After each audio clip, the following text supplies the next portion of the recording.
You can now get Womanies in separate volumes. Get volumes 1, 2, or 3 at your convenience. And get a $297 credit for each one of them toward Womanies Volume 4. Get all 3 volumes by Valentine's Day, and Volume 4 is free. Links in description.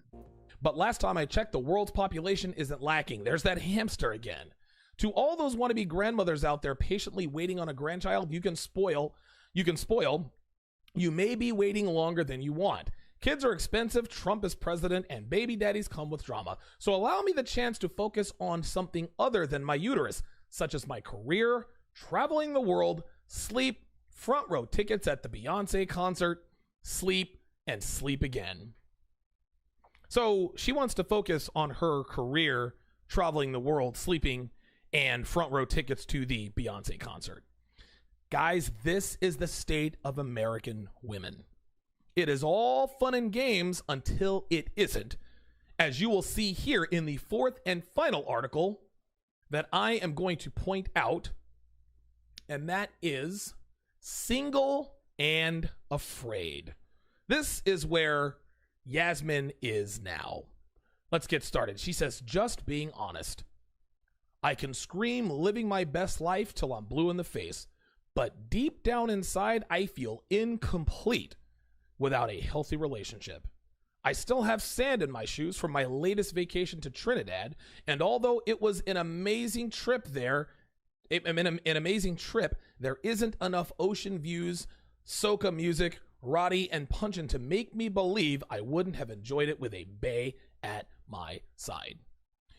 Miss Cebu, or Yasmin, Miss Cebu, she is finally admitting to herself and others that even though she's all about girl power and traveling around the world and her career and Beyonce tickets, that her worth is defined by her ability to find and keep a man of value. Let's continue because she verifies this. She says, it is with an honest heart that I proclaim that despite my, quote, girls run the world rhetoric, I still define my true worth by my ability to get and keep a man. Let's read that again. It is with an honest heart that I proclaim that despite all of my, quote, girls run the world rhetoric, I still define my true worth by my ability to get and keep a man. I cannot recall, she says, how many Disney princess movies I overdosed on for this to rest in my subconscious, but it is thriving. This woman is terrible with punctuation.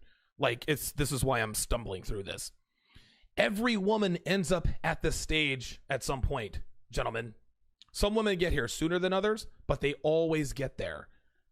And by then, it's always too late. Listen, they think they have all the time in the world, just like Yasmin did. And this article will hopefully serve as a cautionary tale to women that while living the single life is great, there is a price to be paid. Women need men to complete them, guys, and that is all there is to it. I've said this before, and I'll say it again. They need us a hell of a lot more than we need them. Here is a woman in her late 30s. She is single, alone, and afraid, and she should be. She should be. And again, I'm going to read this again. She says, I still define my true worth by my ability to get and keep a man. There it is, guys. There it is. Listen, I've said this for years and years, and women are always telling me why I'm wrong. But deep down, they know I'm right. Their pride will not let them admit it. Let's continue. I'm single and afraid that I will forever have to list my sister as an emergency contact. I'm single and afraid that I'll be well into my 50s, still asking guys what they like to do and cringing at the WYD text in the middle of the night. Let me adopt my 27 cats now. Oh my God. Sister as an emergency contact. Damn, man. Real talk, that almost makes me feel sorry for her. And she should be afraid. You want to know why? Because she will be well into her 50s and cringing at WYD text. Guys, this is what happens when you act like you have all the time in the world. Girls always mistake a man's sexual attention with a man's desire to commit, and dude, they're always wrong. It is way past too late for this chick. She continues. I often joke with my friends that I wish my mother could just arrange a marriage for me. The gag is that I'm not really joking. At this point, I would gladly accept a groom selected by my mother. I can easily blame her if it doesn't work out. The thought of doing the work to maintain a relationship and watching it slip through my fingers again is completely frightening. Unbelievable. I'm single and afraid that I will swipe right and left till my fingers ache and still be fruitless in search of a mate. So blessed be my fruit, and may the Lord open. Here we go with that Bible stuff again. I'm single and afraid, she says, that I might actually find the one, only to later find out that despite my best attempts at being a wife, his flesh will weaken at the slightest touch of another woman. Newsflash, sweetheart. God ain't got nothing to do with you finding a man. You control your actions and decisions, not God. You see, this is her grasping at straws, hoping against all hope that a higher power will rescue her from her bad decisions. And then she says, despite my best attempts at being a wife, his flesh will weaken. Dude, spare me with all that biblical talk. Flesh will weaken. Like you've been in Bible study every weekend instead of at the club. Get out of here with that. Now, looking through all that BS babble, she does have a point, right? She does have a point. Listen, man, men cheat. They do. Well, women do too. But here's the point. A man is far more likely to cheat on a 37-year-old overweight female than he would a 22-year-old hot blonde. I know that's going to upset some black women and maybe even some black men, but that's how it is. And here's the thing. If a man is going to cheat, he'll cheat. Okay, fair enough. There's nothing you can really do about that because we're dogs. It's just how we are. But again, if you are overweight and old, whoever wipes you up will cheat if he has a modicum of value. This is on her. If you wanted to lessen the chances of your husband cheating on you, sweetheart, you should have gotten married 15 years ago. You'd have had that locked down 15 years ago. You'd be all right. Then she talks about this arranged marriage. I can easily blame my mom if it doesn't work. So even if her mother bails her out, she's still looking to blame shift, man. Women will, she's going to be a woman till the end. Then she says, the thought of doing the work again and watching it slip through my fingers. Sweetheart, I don't know if anybody's told you this, but there will be no again. There will be no more. There are no more guys who want a relationship with you. There are no more men who want to give you an honest try. You spent your 20s rejecting those guys, and now that you look like this, you guys can. And now that you look like this, right? And I know you thirsty dudes in them, man, I would smash that. If you would smash that, honestly, if you would smash that, you are thirsty. But listen, you spent your 20s rejecting these guys, and now that you look like this, it ain't happening. It ain't happening. She concludes, she says, I love myself, I promise I do, but that doesn't stop the panic brewing in my subconscious. At the thought, though, this woman can't spell or write. My God. At the thought of being single past my shelf life? Oh my God, dude. I'm just going to overlook this ignorance here. The thought of being single past my shelf life, and the door to 40 is well in sight. But this honest without self is a task. Being this honest without self is a task. Even as I write these words, the strong woman you see at the forefront is frowning and angered, but also saddened by the honesty.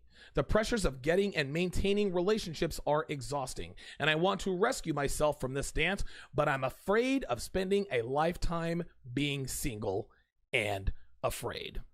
So she says, I love myself. I promise I do. No, you don't. No, you don't. You have to tell us this because it's what you preach, but you don't. You don't love yourself. And by the way, this whole love yourself thing, that has nothing to do with anything. Guys, I know plenty of girls who hate themselves, but they have loved plenty of men.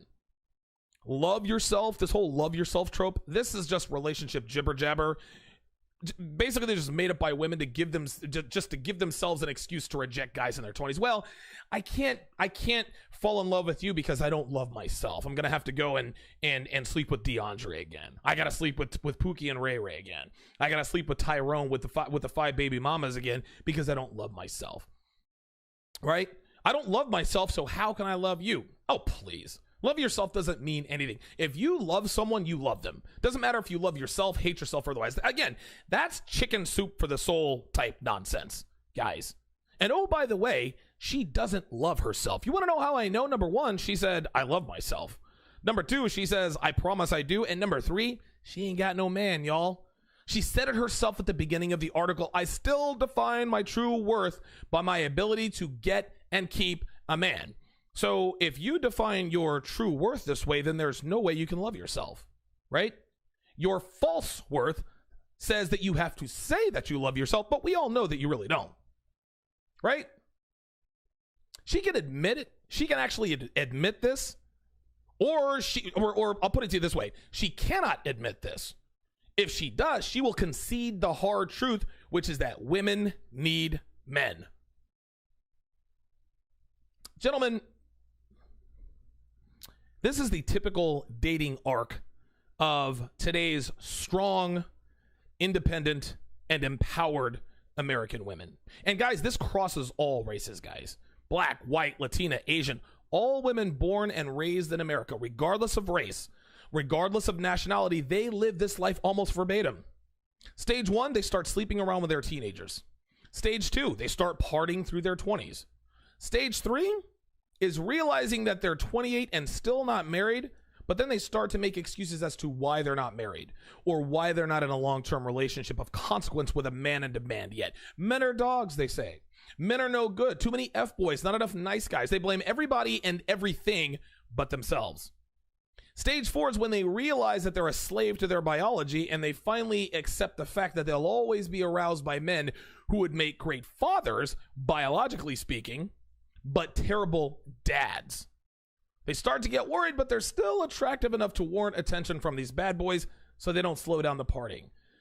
Stage 5 is denial. They tell themselves it's okay to be 33 and unmarried with no kids. Beyonce had twins in her 30s. Selma Hayek had a kid at 41. Halle Berry gave birth to 47, and Janet Jackson had a son at 50. If they can do it, I can do it. And I'm only 34. I've got plenty of time. And finally, when they reach stage 6, reality hits her in the face when she looks in the mirror. At age 39, she sees crow's feet. She sees a turkey neck. Everything is sagging. And she woke up in her bed alone as she has for the last decade plus. Now, I'll give credit to Yasmin for keeping it 100, but I don't feel an ounce of pity for her. She, like every woman out here, she made her bed and now she's got to lay in it. She's had plenty of time to settle down and have kids, but instead she made excuses and played the blame game to do what was easy to do, which is sleep around.